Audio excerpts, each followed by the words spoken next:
Good morning, YouTube. We are pouring concrete, placing concrete, however you want to say it.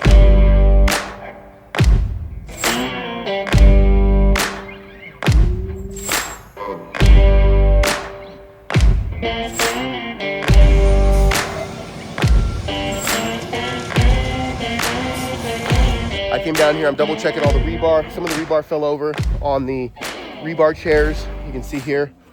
So I'm gonna get all these set back up before the truck gets here. I have 3 guys, I have my brother and 2 other guys coming to help me pour this. And let me just show you just a real quick rundown. We're doing 3 runs of number 4 rebar with a cross tie every 8 feet. The cross ties were not spec'd by engineers. I did that just to keep the spacing of my rebar. Spacing 2 rebar in a footing isn't that bad, but when you have 3 of them, I find a lot of times they kind of shimmy next to each other, and I just wanted to keep them spaced. As someone who does not do concrete, I've poured maybe 15 footings and slabs in my life.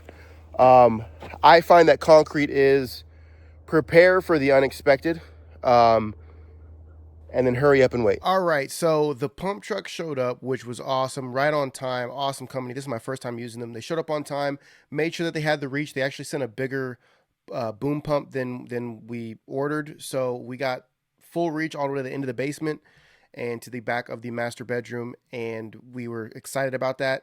He basically primed the pump, and then we were just waiting around for concrete from there on out. Yeah, put the crete in there. Yeah, it'll pump it in the hopper and then it'll shoot it out. Yep. Yes, sir. Are those Tucker Carlson? Yeah. Are those the caffeine ones? I have some of the caffeine ones. These are the Alps. Let me get one of those. Yeah. So if you want a couple, I'll take one. Yeah. Yeah. Are they good? They're pretty good. Oh, that's nice. Yeah. Yeah, dude, I tried to get a shot of this thing unfolding. It was crazy. It's massive, dude. It's massive. Wow, I don't like standing under that. Are you ready to get used to it? If you hear a crack, run that way. Yeah. Well, because no one watches TV anymore, so every brand and everybody's like, whatever they see online is what they're going to go buy. So if it's your product or you're talking about a product, it's valuable. Yeah. See, those are his little sponges. That's going through the tube to clean it out. That's the little sponges, yeah. So... So you're gonna be hanging on the end of that thingy. That's a girthy. That's a girthy hose right there. Hose right there. That's a big boy. I'll have you screed, just get it flat. He's vibrating. He's vibrating, and then Josh is cleaning up the. Okay. And so the biggest thing is my laser level is on this right here. So if you're screeding and the concrete's below, let me know so I can shoot more in there to fill that up. I'd rather have a little bit more and we can just push it down the line. I'll point at you to say that. Yeah. Perfect. It shouldn't be. These bags don't... I'm more worried about them messing up the forms. Right. Than them actually breaking loose.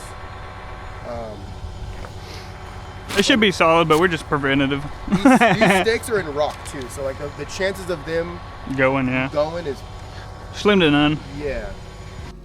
What's up, guys? I'm going to talk to you for a good portion of this video because you can't really talk and pour concrete, so I'm talking later while I watch this with you guys. The reason we're pouring here is obviously you want to pour the bottom of your step footings first so that can set up and your concrete doesn't just push out the bottom. Like if I poured it at the top, it would just be a waterfall and it would just start piling out the bottom. So we're pouring all of the bottoms of our step footings first, then we'll pour the top. So what we're pouring here today is we are pouring about 480-ish linear feet of footing for an ICF home. This space we're in right now is going to be a underground / basement, I guess, game room for the kids. This footing is 25.5 inches wide at the top and 28 inches at the bottom, give or take, with the bulge of the bag. So with FastFoot, when you install it, they tell you that you can actually move in the top of your footing. So say my footing dimension was 25.5 inches. I actually can move that into 24.5 inches, take an inch out of it, and still hit spec due to the almost like elephant's foot of the FastFoot that gives you that you have more bearance on the soil, right? So as long as your wall ends up on top of your footing, you're actually distributing that weight. So for example, if we have 4 kips on the soil that we're on. We're on bedrock, limestone. So we have 4 kips, which is kilopounds per square foot, which basically is 1,000 pounds per kip. So we have 4,000 pounds per square foot. Now we're pouring a 28-inch footer at the bottom, so we're actually getting about 8,000 pounds per square linear foot, or not a square linear foot, per linear foot of footing, if that makes sense. I hope I'm saying that right. Because we have over 2 feet of footing at the bottom, which means we have 4 kips per square foot. You square those off, and we have 8,000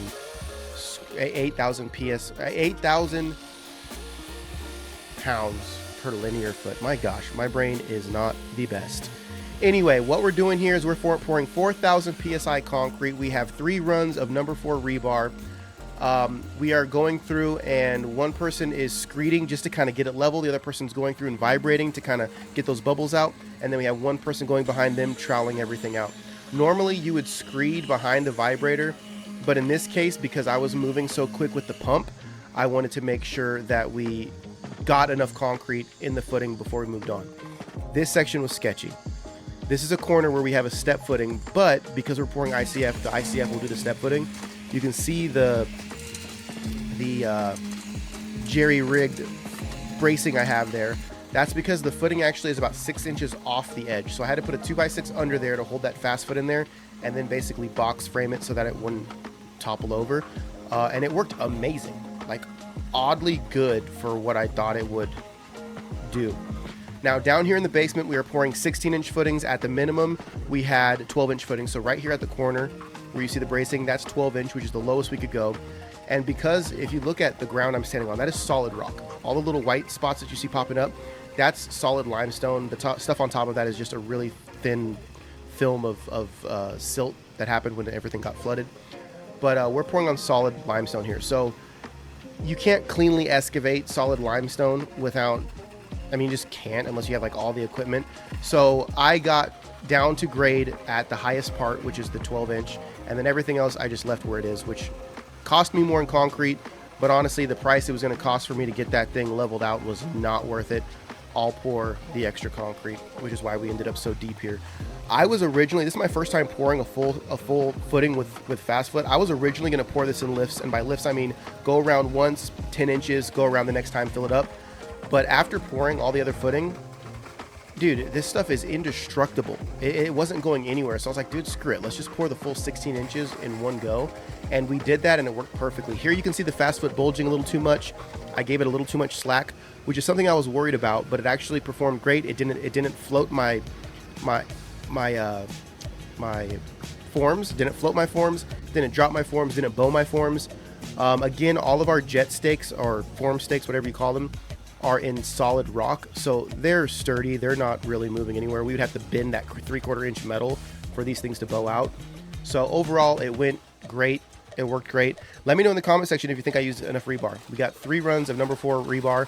Our engineer specs said we could have gotten away with 2, but we're gonna throw the other one in there just because why not? 2 seemed like significantly too little rebar. But anyway, we just went through and poured. This went so smooth. I was not expecting it. I was really skeptical of the FastFoot. I'm just gonna be honest with you guys. I was really skeptical. There's something in building when you add like fabric to something so dense and heavy, it kind of freaks you out a little bit. It just goes against everything you learn in building, which is just solidify, solid, wood, rock, all that stuff. A bag just seemed ridiculous to me, but this thing performed, as a first timer doing all this, it performed perfectly. So if you have been wanting to try FastFoot and you're worried, don't worry about it. I didn't do it perfectly on the install. I tried to, and even then it worked perfectly. So we moved up to the top. You can see at the corner of the video, there's another step footing that we kind of had to block off at the end because the ICF will be framed out kind of like a window buck over that. So we don't need to actually pour that linear concrete. It's just a waste of concrete at that point. So anyway, we finished pouring all the way around. It was really simple, man. I was so worried about it. I was super skeptical. Every last one of you that's like, hey, I don't know. I was the same way. I was so unsure about it, but I don't think I'll use anything but FastFoot at this point. The reason we also used FastFoot is because we had to put a moisture barrier under our footings anyway, because we will have concrete directly in contact with this that will go all the way up the height of our home walls. So we need to make sure we remove moisture from getting into that concrete, because once it gets into that concrete, it has access all the way up inside of my ICF. We don't want that. So we were going to have to do some type of moisture barrier anyway.